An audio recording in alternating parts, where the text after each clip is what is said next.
이번 주간이 고난주간입니다. 예수님이 십자가에 못 박혀 죽으신 그 주간을 기념하고, 그리고 이제 다음 주일은 부활절 예배를 우리가 올려드리는데, 우리 기독교에 있어서 가장 중요한 절기가 있다 그러면 아마 고난주간일 것입니다. 예수님이 나를 위하여 십자가에 못 박혀 죽으시는 그 날들을 우리가 생각하고 또 같이 동참하면서 우리가 한 주를 보냈으면 좋겠습니다. 예수님이 이 땅에 오셔서 증거하셨던 것이 있으면 그것은 하나님 나라였습니다. 하나님 나라를 선포하셨고, 제일 먼저 예수님이 이 땅에 오셔서 말씀을 증거하셨는데, 하나님 나라가 가까웠다, 회개하고 복음을 믿어라 라고 하는 이 말씀이 예수님이 가장 첫 번째 한 말씀이고, 그리고 3년 6개월 동안 예수님이 공생의 사역을 감당하시면서 가장 중요하게 했던 그러한 사역 가운데 하나였습니다. 그래서 하나님 나라의 복음을 예수님은 증거하셨고, 3년 6개월 동안 이 말씀, 하나님 나라가 가까웠다, 하나님 나라를 증거하시고 선포하시고, 그리고 너희들이 회개해야 된다, 죄를 돌이키고 예수 그리스도를 믿고 돌아와야 된다, 이 말씀을 지속적으로 말씀하면서 하나님 나라의 말씀을 하셨습니다. 그런데 놀랍게도 제가 오늘 말씀을 묵상하면서 은혜가 됐던 것은 이거예요. 제자들이 3년 6개월 동안 그렇게 강조했는데 알았을까요? 몰랐을까요? 몰랐습니다. 우리 중고등부 학생들을 이렇게 만나보게 되면 모르는 것 같은데 알고 있고, 아는 것 같은데 모르고 있는 그러한 상황들이 많이 연출이 돼서 기대가 됩니다. 한 명 한 명 만나서 구원의 체험, 하나님에 대한 체험들, 그리고 신앙생활의 체험들이 있느냐 물어보면 간증거리들이 있고 만난 체험들이 있어요. 그러나 또 예배 시간에 보면 이게 잘 보여지지 않는 것이 사실입니다. 그러나 우리가 예면으로 보지 않고 제자들도 3년 6개월 동안 그렇게 강조했는데 잘 알지 못했다. 이것이 우리에게 좀 소망이 되고 설교를 하는 저로서는 좀 위로가 됩니다. 오늘 본문은 우리에게 세 가지 에피소드를 말씀하면서 우리에게 말씀하고 있는데, 본문은 어떤 상황이었냐면 예수님께서 제자들을 불러 모아놓고 마지막 유월절 만찬을 하셨습니다. 최후의 만찬을 하시면서 예수님께서 장소도 또 유월절에 쓸 어린 양도 다 준비되었다, 가서 요청해라. 그러면 제자들이 가서 요청하면 오케이, 주가 쓰시겠다라고 이야기하면 다 오케이로 받아들였습니다. 그래서 최후의 만찬이 열리고 제자들에게 이제 마지막 말씀을 하고 있는 도중에 일어난 사건입니다. 그러니까 가장 이 말씀을 하시고 나서 예수님은 겟셋마네 기도를 하시고, 그 겟셋마네 기도 속에 가룟 유다의 배신에 의해서 이제 끌려가서 십자가의 길을 걷게 되는 그런 상황이에요. 그러니까 마지막 목요일 밤, 이 목요일 밤에 이루어지는 마지막 그 사건이 지금 이 사건입니다. 어떤 일들이 일어났냐면, 제자들은 하나님 나라 이거 관심이 없었고요, 예수님이 십자가에 못 박혀 죽으신다고 하니까 이걸 못 믿었습니다. 믿지를 못했습니다. 자신들은 예수님이 이제 예루살렘에 들어가면 왕이 될 걸로 생각하고, 그들이 예수님을 보자 하면서 서로 누가 좌우에 서느냐, 누가 크냐, 이 싸움을 하고 있는 거예요. 이 싸움은 예수님을 처음 따르기 시작한 때부터 3년 6개월이 지난 지금의 시점까지 계속되던 제자들의 그러한 싸움이었습니다. 자리 싸움, 누가 크냐, 누가 왕이냐. 우리 남자들은 좀 이 서열 정리하는 것을 좋아합니다. 여자들보다 더 그런 것 같아요. 서열을 세워야 돼요. 그래서 이상한 행동들을 많이 하고 나는데, 몽골이 좀 재밌더라고요. 몽골 친구들을 이렇게 보니까 누가 형님이냐, 그러면 힘센 사람들이 여기 오잖아요. 그러면 그 힘센 사람하고 자기하고 싸워요. 나이 상관이 없습니다. 싸워서 이긴 사람이 형님. 굉장히 합리적이죠. 우리는 나이 많이 먹어야 형님인데 그분들은 싸워가지고 무조건 이겨야 됩니다. 그러니까 항상 센 사람이 오면 전투가 벌어져요. 그리고 같이 맨주먹으로 싸워서 이긴 사람이 형님이 되고 서열 정리가 거기에서 딱 끝나더라고요. 이게 유목민의 전통인 것 같습니다. 이 제자들 안에 늘 누가 크냐 이 싸움들이 벌어지고 있는데, 지금 시점은 예수님이 십자가에 못 박혀 죽으시는 그런 시점이에요. 그리고 아주 엄중하게 예수님은 이제 마지막 만찬을 행하시면서 너희가 서로 사랑하라 그러면서, 내가 너희에게 모범을 보였다, 내가 너희를 섬긴 것 같이 너희도 서로 섬기는 것이 마땅하다 라고 말씀을 하시고 나서 벌어지는 일입니다. 그러나 제자들은 거기에 관심이 없어요. 서로 싸우면서 누가 크냐 내가 크냐, 그 가운데에는 치맛바람도 있었습니다. 야고보와 요한의 어머니는 치맛바람, 지금으로 말하면 촌지를 건네다 주고, 그러면서 예수님께도 부탁을 하고 영향력 있는 그런 가문이었기 때문에 이 엄마도 부탁을 하면서 이 누가 크냐의 싸움은 더 크게 또 제자들의 마음속에 더 강하게 자리 잡고 있는 그런 상황 속에 이르렀습니다. 오늘 사단이 우리에게 요구하는 게 이거예요. 누가 크냐 이거예요. 크냐. 이 질문을 바꾸면, 여러분 선악과의 문제가 어디에서 나왔습니까? 네가 이 과실을 먹으면 하나님같이 된다. 하나님같이 되기 때문에 네가 하나님같이 되려면 이걸 따먹어라. 사단의 유혹이었습니다. 마찬가지예요. 오늘 우리에게 있어서 누가 크냐 이 싸움은 내 마음의 주인이 나다라고 생각하는 친구들이 많습니다.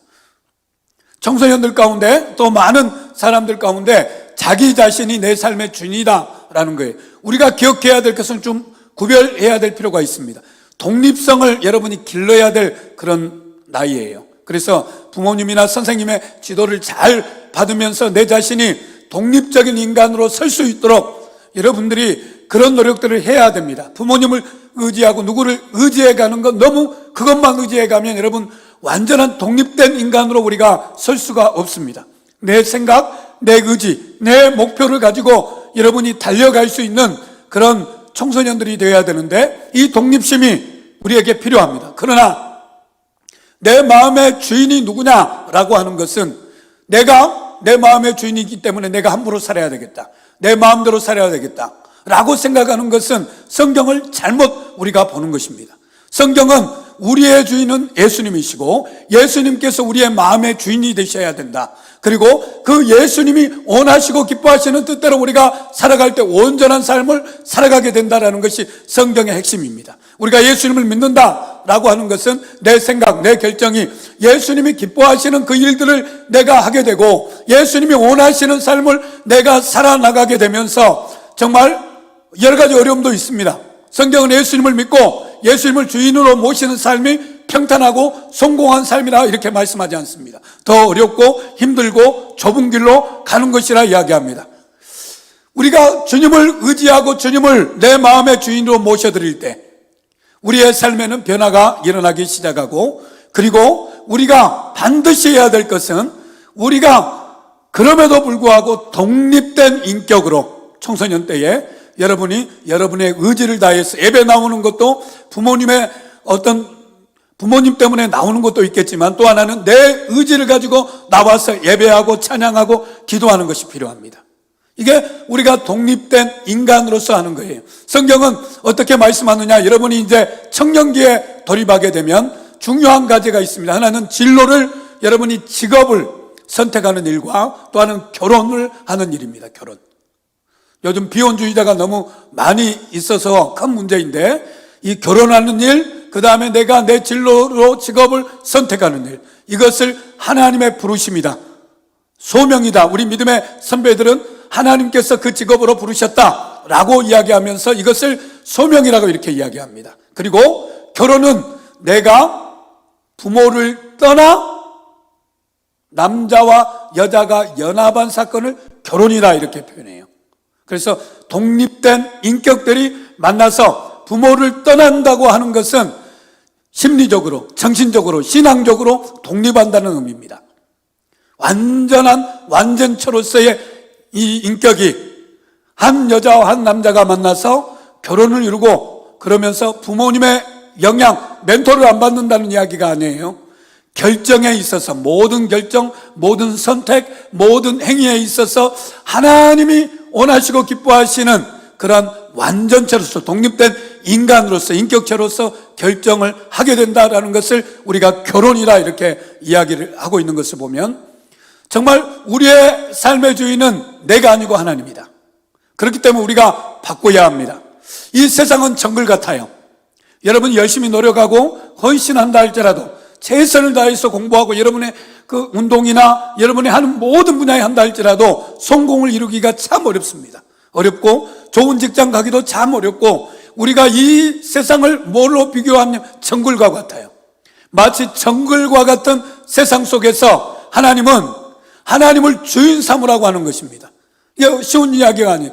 정글에서는 정글의 법칙이 있어요. 약하면 잡혀 먹습니다. 그러니까 힘을 길러야 되는데, 성경은 뭐느냐? 힘을 길러서 사랑하는 거예요. 섬기라는 거예요. 예수님은 힘을 길러가지고 오히려 베풀고 나누고 섬기고, 그러면서 다른 사람을 돌보라. 그 힘을 가지고 군림하고 자기가 주인인 것처럼 사용하는 것이 아니라 다른 사람을 돕고 다른 사람을 위해서 희생하고 그 힘을 가지고 섬기는 삶을 살 때에 주님의 제자로서의 삶을 살게 된다라는 이 말씀을 계속해서 하고 있는 것입니다. 그러니까 어려운 거죠. 나 혼자 먹고 살기도 어려운데, 그 먹고 사는 것을 다른 사람들과 나눠야 되고, 내가 더 섬겨야 되고, 내가 더 낮아져야 되니까 더 힘든 것입니다. 그러나 이것이 우리 주님을 따르는 제자의 길이다 라고 주님이 계속해서 제자들에게 말씀하고 있습니다. 그러면서 우리에게 희망되는 구절이 있어요. 29절입니다. 29절 같이 한번 읽겠습니다.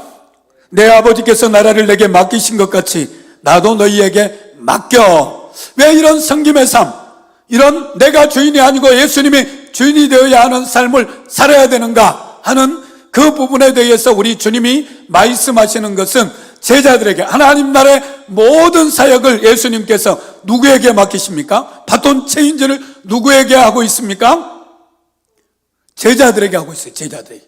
이제 예수님은 십자가에 못 박혀 죽으시고 부활하고 승천하시면 성령님을 보내시고 직접 예수님이 사역하지 못하십니다. 직접 문제 해결을 하지 못합니다. 제자들이 이 땅에 남아서 고난도 당해야 되고 어려움도 당해야 되고 주의 복음도 증거해야 되고 예수님의 일들을 해야 되는데, 그 바톤 체인지를 예수님이 내가 너희에게 맡긴다 이렇게 표현을 쓰고 있어요. 여러분 한번 볼까요? 제자들은 어떤 상태입니까? 뒤에 나오는데 베드로는 어떤 말씀을 하냐면, 예수님이 십자가에 못 박혀 죽을 것이다 이야기하니까 예수님께 어떻게 이야기하냐면, 예수님 그리 마옵소서. 예수님이 죽으면 나도 죽고 예수님이 가는 곳에 내가 가고 예수님을 내가 지키겠습니다 라고 이야기합니다.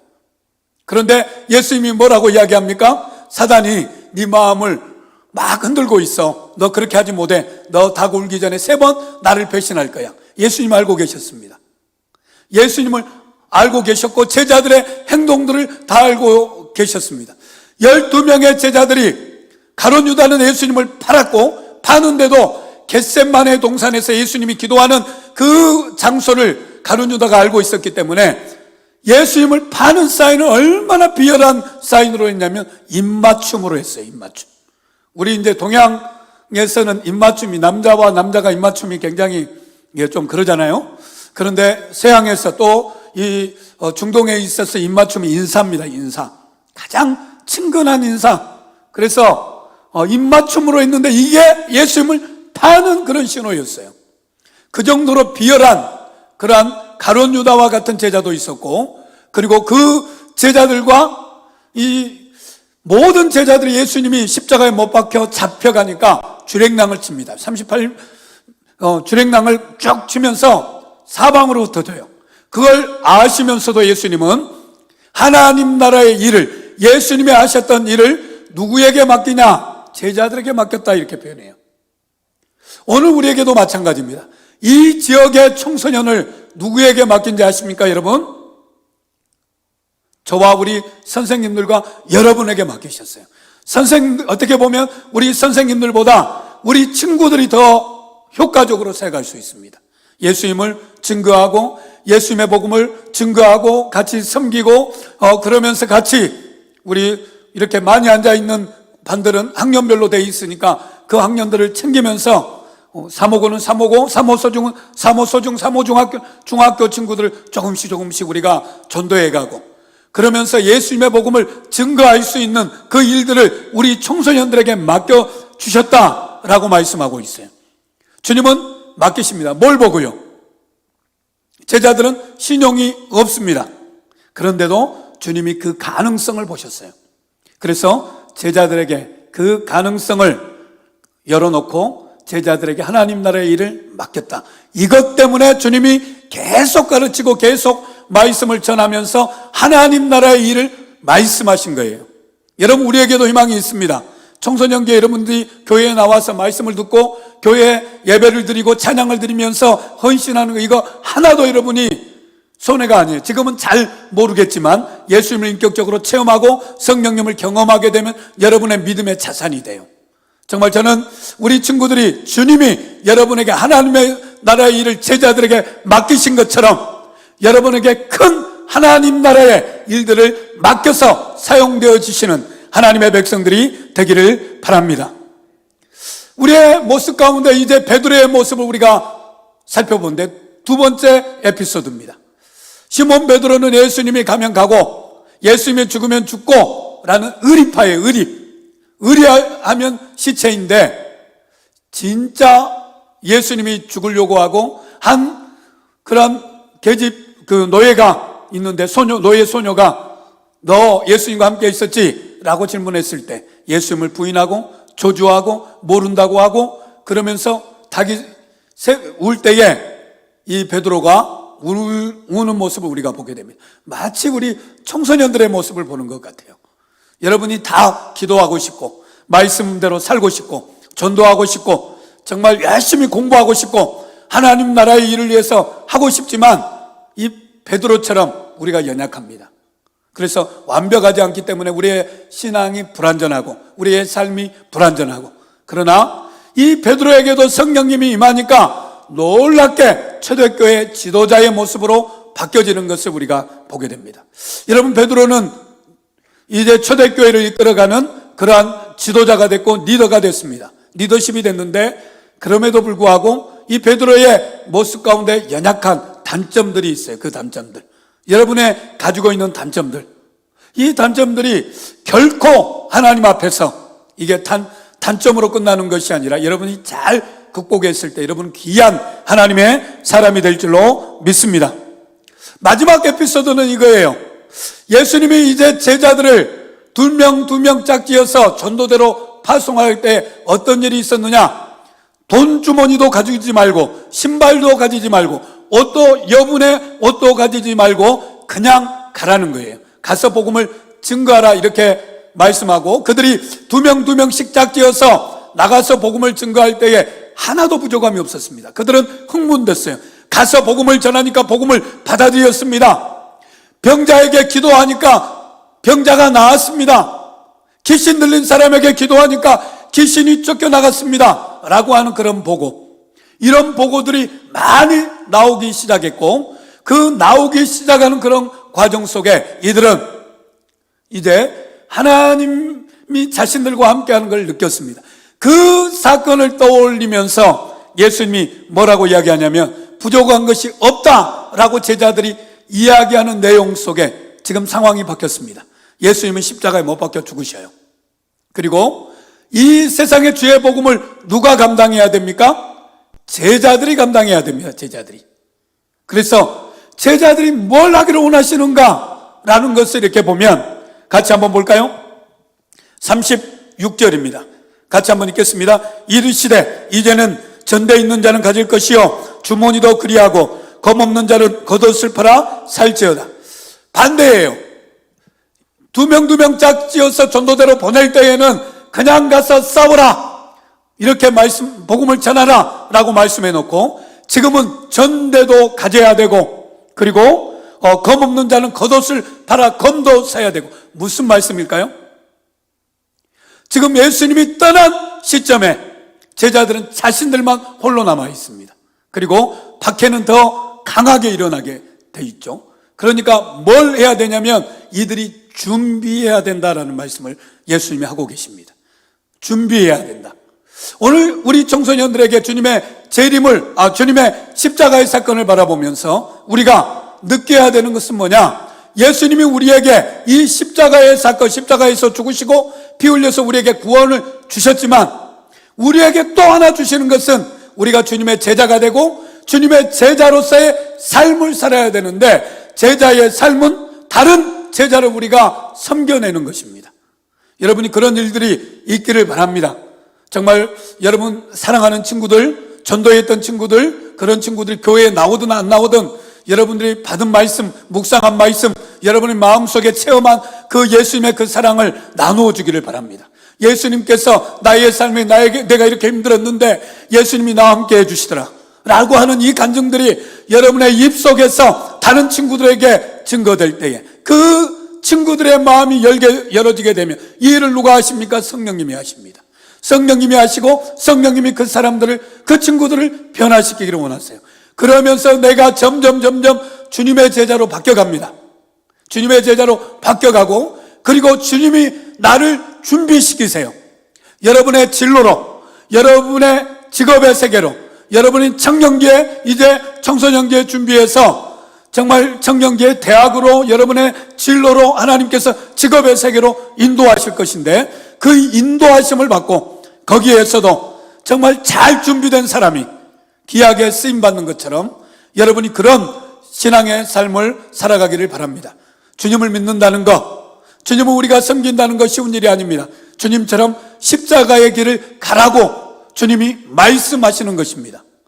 여러분, 지난주가 안중근 의사의 111주년 이제 서거 기념일이었는데, 이 안중근 의사도 이렇게 보면 우리나라를 교육으로 깨워야 되겠다, 그러면서 자신의 모든 것들을 다 쏟아붓고, 그러면서 자기의 삶을 국가를 위해서 희생할 때 그 희생을 통해서 우리가 지금 존재하는 거 아니겠습니까? 그 섬김, 이것이 우리의 주님이 말하는 섬김입니다. 정말 이 나라를 위해서 정말 똑똑한 사람도 많고 잘난 사람도 많고 돈 많은 사람도 많은데, 하나님이 저와 여러분을 이 자리에 불러 모아주시는 것은, 우리가 연약하지만 사람의 눈으로 보기에는 작게 보일지 모르지만 우리 안에 예수님이 계시고, 예수님의 제자로서 내가 정말 제자로서의 삶을 살아가고, 내 마음속에 예수님의 심장이 있고 예수님이 내 죄를 위하여 십자가에 못 박혀 죽으신 그 피를 내가 믿고 주님과 함께 내가 살아가고, 내가 죽기를 원하고 내가 더 섬기기를 원하면 주님이 여러분의 앞길을 열어주실 줄로 믿습니다. 마치 제자들이 다 비겁해서 도망가고 하나님 나라의 일을 맡아서 할 수 없는 연약한 자들이었지만, 주님은 그들에게 하나님 나라의 일을 맡기신 것처럼 저와 여러분에게도 주님이 우리에게 하나님의 나라의 일을 맡기셨습니다. 작게는 여러분 학교, 여러분 가정, 여러분 자신은 내게 하나님 나라의 일을 맡기셨어요. 정말 저와 여러분이 그 하나님 나라의 일들을, 주님의 십자가를 묵상하면서 생각하는 귀한 시간들이 되기를 바랍니다. 기도하겠습니다.